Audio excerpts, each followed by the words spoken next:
I am Dr. Leonard Ashford. I am 83 years old. I spent 46 years as a neurologist, a brain doctor, and in those 46 years, I held the hands of more stroke patients than I can count.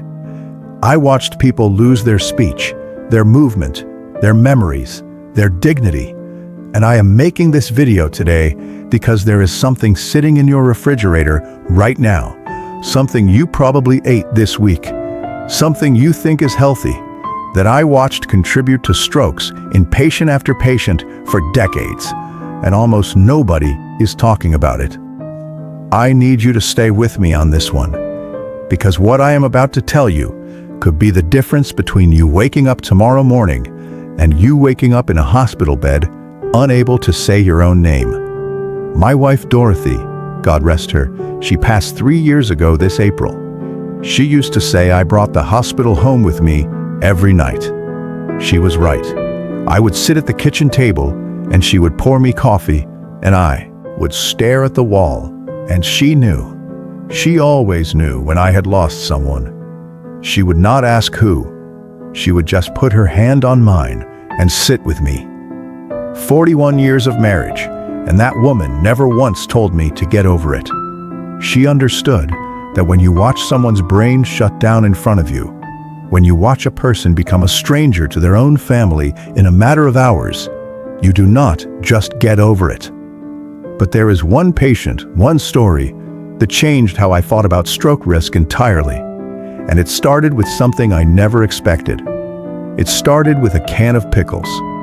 His name was Vernon Mackey, 71 years old, retired high school shop teacher from Decatur, Illinois.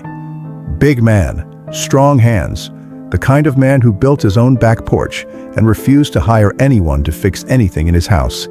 His wife, Ruthie, called him the Bull, because once he made up his mind about something, you could not move him. Vernon came to me because he had been having these headaches, dull, persistent, right behind his eyes. His primary care doctor sent him my way because his blood pressure was, in Vernon's words, a little high. A little high. It was 178 over 105. That is not a little high. That is a siren going off inside your skull. I sat Vernon down and I did what I always did. I asked him about his life, his habits, what he ate. And Vernon told me, proud as anything, that he had cleaned up his diet. No more fast food. No more fried chicken on Fridays. He said, "Doc, I eat my vegetables now. Ruthie makes sure of it." And I believed him. I looked at this man and I thought, good, he is making changes. He is trying. But then I asked him to walk me through a typical day of eating. Breakfast, lunch, dinner, snacks, everything. And that is when I heard it. Vernon was eating canned vegetables, almost exclusively. Canned green beans, canned corn, canned beets, canned spinach. And he was eating pickled vegetables like they were going out of style. Pickles, pickled okra, pickled peppers, sauerkraut by the forkful, straight from the jar. He put soy sauce on everything else. He was proud of himself because he had cut out the junk food. And he had, technically. But what Vernon did not realize, what nobody had sat him down and explained, was that he had replaced one problem with another. He had swapped fat and sugar for sodium, mountains of sodium. Now let me be clear, and I need to say this because I am not here to scare you away from vegetables. Fresh vegetables, frozen vegetables, these are some of the best things you can eat. Your body needs them. But canned vegetables, and especially pickled vegetables, can contain staggering amounts of sodium. A single cup of canned green beans can have over 300 milligrams. A few pickles can have over 800. A tablespoon of soy sauce, nearly 900. Vernon, by my estimate, was consuming over 5,000 milligrams of sodium a day. The recommended limit for someone his age with high blood pressure was 1,500. He was eating more than 3 times that amount, and he thought he was being healthy. I told Vernon we needed to get his sodium down immediately.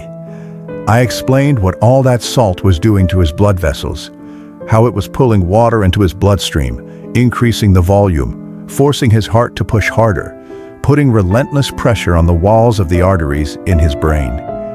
I told him that at his blood pressure, with that level of sodium intake, he was a ticking clock.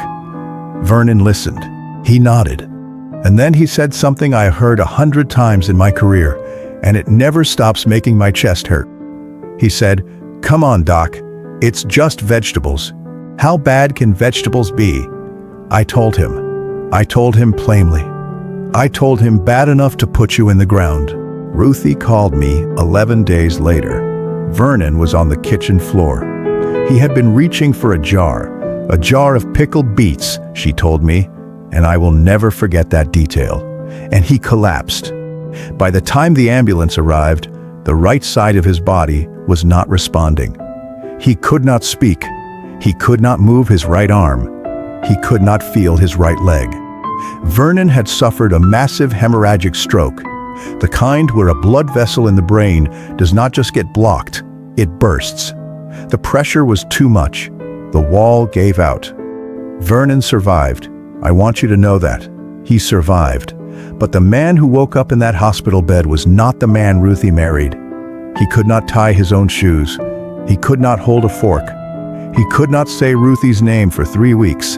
And when he finally did, he cried so hard the nurses had to ask her to step out so they could calm him down. He spent 4 months in a rehabilitation facility. He never built anything with his hands again. He never went back to that kitchen where he fell. And here is what I need you to hear. Vernon did not have a stroke because he was reckless. He did not have a stroke because he did not care. He had a stroke because he was trying to do the right thing, and nobody told him the full truth about what he was eating. Nobody told him that a vegetable can go from being your greatest ally to your biggest threat, depending on how it is prepared and how much sodium they have pumped into it. You are sitting there right now, and I want you to think about what is in your pantry. How many cans are in there? How many jars of pickled something? How often do you reach for the soy sauce, the teriyaki, the canned soup that says healthy on the label but has 40% of your daily sodium in one serving? You are not eating junk food. I know that. You are trying, and that is what breaks my heart, because people like Vernon, people like you, are doing their best and still walking straight into danger because the labels are confusing, the marketing is misleading, and nobody sits you down and explains what sodium actually does to your brain. And I will tell you something I am ashamed of, because I would be a fraud if I did not. In 2011, 2 years after my own blood pressure started creeping up, I had a transient ischemic attack, a mini stroke. I was 68 years old. I was a brain doctor. I knew more about strokes than almost anyone in that hospital. And do you know what I had been eating?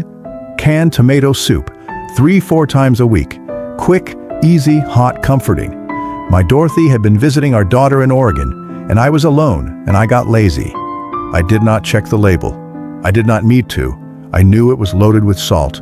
I knew it, and I ate it anyway, because I was tired, and because I told myself the same lie Vernon told himself. It's not that bad. But it was that bad. Vision in my left eye for 20 minutes. 20 minutes of staring at a wall and not being able to see half of it. I was lucky. The clot dissolved. The damage was minimal.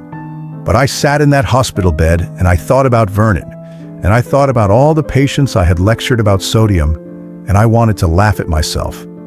Because knowing better does not make you do better. Not always. Let me tell you about one more person, because I want you to hear what the other side of this story sounds like. A woman named Frances Okafor, 67 years old, retired school administrator. Her daughter brought her to see me after Frances had a series of severe headaches and her blood pressure was climbing. I looked at her diet, and it was the same pattern. Canned vegetables, pickled everything, frozen dinners that advertised themselves as heart healthy. I sat Frances down the way I sat Vernon down. But Frances, and God bless her for this, Frances listened differently. She did not argue.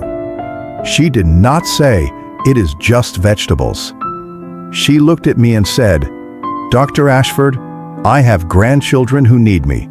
Tell me exactly what to do, and I will do it. We switched her to fresh and frozen vegetables. We cut the canned goods. We got rid of the pickled jars. We reduced her sodium to under 1,500 milligrams a day. Within 3 months, her blood pressure dropped from 168/98 to 132/80. She lost 12 pounds without trying, because she was no longer retaining all that water from the salt. She told me she had more energy than she had in years. Frances is 74 now. She plays with those grandchildren every weekend. Vernon is in a nursing home. The difference between those two people was not genetics. It was not luck. It was information. It was someone sitting them down and telling them the truth, and one of them hearing it in time. I am looking at you right now.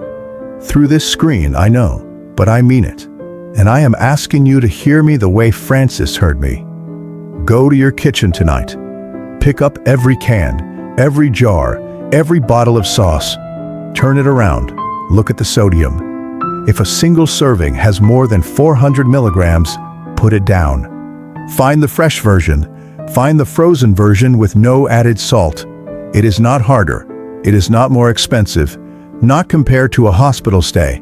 Not compared to a rehabilitation facility. Not compared to your family visiting you in a bed where you cannot tell them you love them because the words will not come out of your mouth. This is not about giving up vegetables. Lord, no. Eat your vegetables. Eat more of them. But eat them in a way that does not flood your bloodstream with sodium and turn your brain into a pressure cooker. Fresh, frozen, rinsed if canned, and even then, sparingly. Read the labels. Ask questions. Do not trust the front of the package. I am 83 years old. I have more years behind me than ahead of me, and I have made my peace with that. But I am still here. And while I am still here, I am going to keep telling these stories, because every time someone watches one of these and calls their doctor, or checks a label, or puts down the jar and picks up the fresh head of broccoli instead, that is one more person who does not end up like Vernon. That is one more family that stays whole. If this meant something to you, share it. Send it to someone you love, someone who is stubborn, someone who thinks they are eating healthy but has not looked at the sodium. Subscribe if you want. I will be here. I have more stories, and I would rather tell them while I still remember them all. Vernon would have been 82 this year. Ruthie still visits him every day. She still calls him the bull. But the bull doesn't charge anymore. He just sits there, staring at a window, reaching for words that will not come. Do not be Vernon.